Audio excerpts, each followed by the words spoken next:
अस्सलाम वालेकुम जी। Family group के गुड मॉर्निंग के मैसेजेस से लेकर व्हाट्सएप यूनिवर्सिटी के फर्जी मैसेजेस तक लाखों मैसेजेस रोज़ के सेंड रिसीव जिस ऐप पर होते हैं, ये ऐप व्हाट्सएप इस वक्त दुनिया की नंबर 1 मैसेजिंग ऐप बन चुकी है। एक सर्वे के मुताबिक व्हाट्सएप के इस वक्त 2 बिलियन से ज़्यादा एक्टिव यूज़र हैं, जिनको मैं आसान अल्फाज में कहूँ तो पूरी दुनिया का तकरीबन 25% लोग जो हैं व्हाट्सएप यूज़ करते हैं। इतनी बड़ी ऐप आखिर ये फ्री कैसे हो सकती है कि लाखों करोड़ों यूजर्स का डाटा जिन सर्वर पे स्टोर करते हैं, उनकी इलेक्ट्रिसिटी, उनकी मैनेजमेंट, उनकी सिक्योरिटी, ये कैसे मैनेज करते हैं, इसके लिए पैसे कहाँ से लाते हैं, ये ऐप हमें बिल्कुल फ्री किस तरह से मिल जाती है। इस वीडियो के अंदर हम इसकी कंप्लीट डिटेल देखेंगे कि व्हाट्सएप का बिजनेस मॉडल क्या है, ये पैसा कैसे बनाते हैं और कैसे ये सारी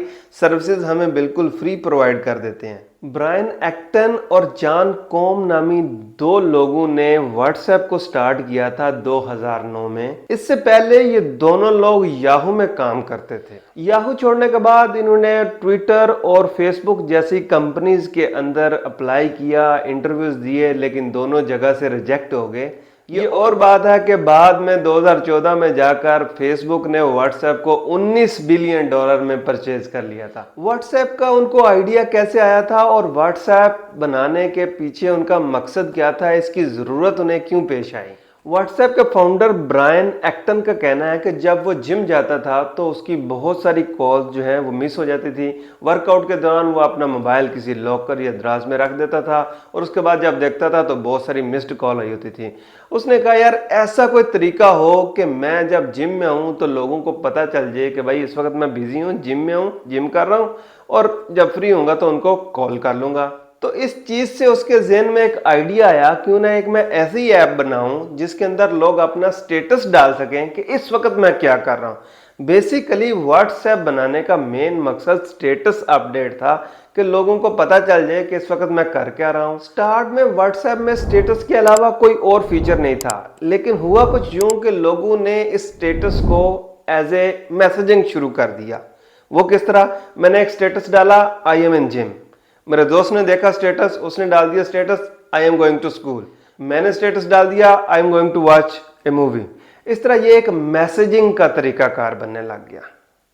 तो उन्होंने सोचा क्यों ना हम इस ऐप को फर्दर इनहेंस करें और इसके अंदर मैसेजिंग फीचर डाल दें, क्योंकि इस तरह तो हर चीज पब्लिक हो रही थी तो प्राइवेसी नहीं थी। और उस जमाने में सिर्फ और सिर्फ फ्री ऐप एक ही मैसेजिंग ऐप थी और वो थी ब्लैकबेरी मैसेंजर, जो सिर्फ आपके ब्लैकबेरी फोन में ही चलता था। इसके अलावा कोई फ्री सर्विस नहीं थी। इस चीज का फायदा उठाते हुए इन्होंने कहा कि हम एक ऐसी ऐप बनाते हैं जो किसी भी मोबाइल फोन के ऊपर फ्री मैसेजिंग ऐप बन जाए। खैर उन्होंने इसके अंदर ये मैसेजिंग फीचर जब डाला तो बहुत ज्यादा इसको पजीराई मिली और मैंने इंस्टॉल की, मैंने अपने दोस्तों को बताई, इसी तरह ये ऐप आगे आगे चलती रही। कोई मार्केटिंग नहीं की इन्होंने, कुछ नहीं किया, और देखते ही देखते कुछ ही दिनों में कहते हैं इसके 2 लाख यूजर बन गए। क्योंकि इसकी कोई फीस नहीं थी, बिल्कुल फ्री ऐप थी। लेकिन इन्हें चैलेंज क्या आ रहा था, इनकी कास्ट कहां से आ रही थी कि जब आप कोई व्हाट्सएप बनाते हैं तो आपने देखा होगा कि आपको एक वेरिफिकेशन का एसएमएस आता है। जब लाखों यूजर रजिस्ट्रेशन करेंगे, लाखों एसएमएस जाएंगे, तो उनकी कोई कास्ट तो आएगी।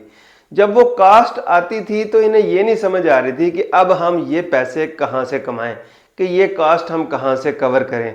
तो उसके लिए इन्होंने एक फीस इसकी मिनिमम सी रखी जो कि $0.99 यानी कि $1 पर ईयर थी। और यही था व्हाट्सएप का इनिशियल बिजनेस मॉडल कि उन्होंने कहां से इसके पैसे कमाने थे। और आने वाले चंद ही सालों में 2011 तक ये वर्ल्ड नंबर 1 ऐप बन चुकी थी। 2014 तक कई और ऐप्स भी मार्केट में आ चुकी थी, जिनमें वाइबर, लाइन, वीचैट और किक जैसी ऐप्स शामिल थीं। मार्क जुकरबर्ग को अपने फेसबुक मैसेंजर की फिक्र होने लगी कि वो कहीं इन ऐप्स की जद में ना आ जाए। उसने सोचा क्यों ना नंबर 1 ऐप जो व्हाट्सएप है, अगर मैं उसी को खरीद लूं तो ये बाकी छोटी छोटी ऐप तो ऐसे ही इधर उधर हो जाएंगी। खैर 2014 में मार्क जुकरबर्ग ने व्हाट्सएप को $19 बिलियन के एवज परचेज कर लिया और कॉन्ट्रैक्ट कर लिया व्हाट्सएप के फाउंडर्स के साथ कि उनका कॉन्ट्रैक्ट और उनकी पॉलिसीज जो हैं उनको वो जारी रखेंगे और उनको भी एज ए डायरेक्टर और को फाउंडर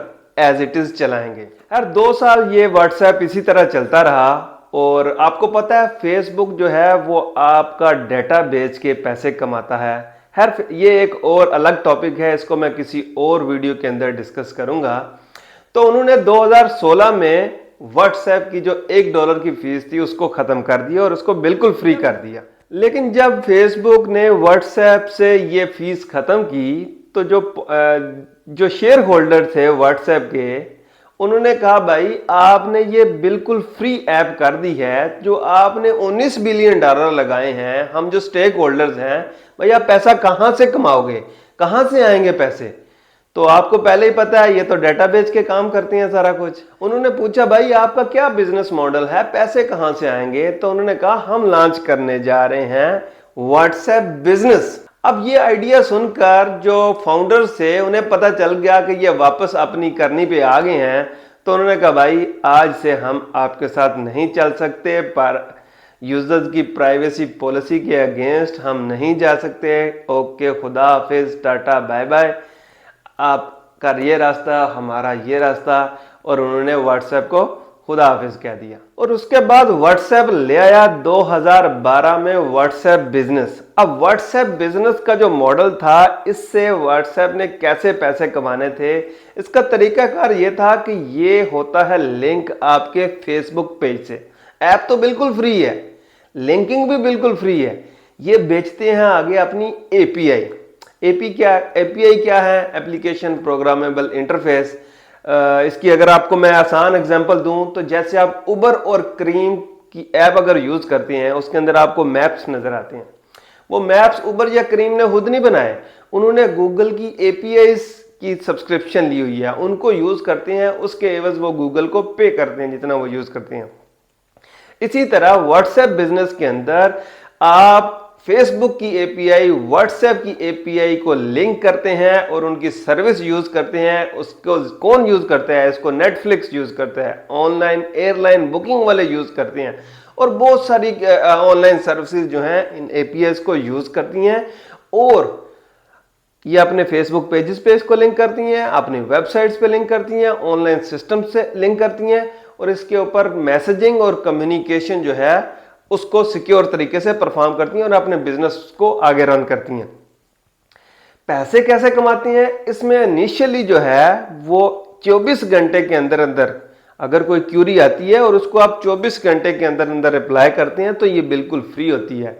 लेकिन अगर 24 घंटे से टाइम ऊपर हो जाए तो उसका आपको जो भी बिजनेस टर्म्स है उनकी, उसके हिसाब से आपको चार्ज किया जाता है। ये है वो तरीकाकार किस तरह से ये अपने बिजनेस मॉडल को इन्होंने कन्वर्ट किया और फाउंडर्स को किस तरह से इन्होंने साइडलाइन कर दिया। लेकिन जब इन्होंने ये बिजनेस मॉडल बनाया व्हाट्सएप बिजनेस का, तो ब्रायन एक्टन ने कहा भाई ये तो बहुत गलत बात है। उसने अलग होके एक नई मैसेजिंग ऐप बना दी और इस दफा उसने नॉन प्रॉफिटेबल ऑर्गेनाइजेशन बनाई कि भाई कोई लेना देना नहीं है, यूजर बिल्कुल फ्री यूज करेगा, प्राइवेसी के ऊपर कोई कंप्रोमाइज नहीं है। इस वक्त जो ऐप उन्होंने बनाई उसका नाम था सिग्नल। सिग्नल के नाम से तो आप वाकिफ होंगे।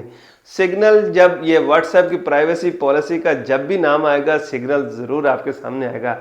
जब 2021 में इन्होंने नई प्राइवेसी पॉलिसी बनाई थी तो लोग व्हाट्सएप छोड़ के बेशुमार सिग्नल के ऊपर गए थे, क्योंकि उसमें बहुत ज़्यादा प्राइवेसी पॉलिसी जो है उसको जो है उसके ऊपर काम किया गया है, उस पर बिल्कुल भी कॉम्प्रोमाइज़ नहीं किया जाता। दोस्तों ये तो था एक व्हाट्सएप का बिजनेस मॉडल जो हमने आपके साथ डिस्कस किया। आई होप कि ये वीडियो आपके लिए इन्फॉर्मेटिव रहा होगा। वीडियो अच्छा लगे तो वीडियो को एक लाइक ज़रूर कर दीजिए और चैनल पर पहली बार आए तो सब्सक्राइब कर लीजिए। Thank you for watching.